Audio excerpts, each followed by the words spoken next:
Well, Bangladesh's ousted prime minister faces the death penalty after an international crimes court found her guilty of crimes against humanity for suppressing student protests last year. BBC correspondent Arunoday Mukharji filed this report from outside the courthouse. This was a highly anticipated verdict which was pronounced amidst very tight security, which really illustrates how sensitive the trial was and how emotive the verdict was to be.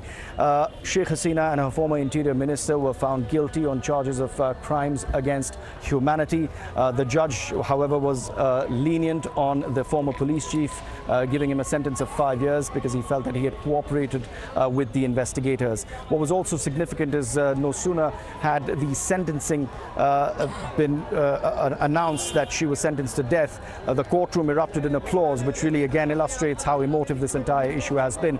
But the big question really will be now whether authorities will be able to execute this sentence or not, given that Sheikh Hasina is in India, and despite repeated requests from Muhammad Yunus, the head of the caretaker government here in Bangladesh, India has not relented. So how will that really play out? It does, however, give more ammunition to the Bangladeshi authorities to go to Delhi and essentially say that, look, we now have this special tribunal verdict. You have to give Sheikh Hasina to us so she can, or her sentencing can really be executed. So remains to be seen what happens there. But beyond the legalities of it all, what's also important is what happens to the political landscape of Bangladesh minus Sheikh Hasina, because the Awami League, her party, cannot contest the elections which are coming up in February next year.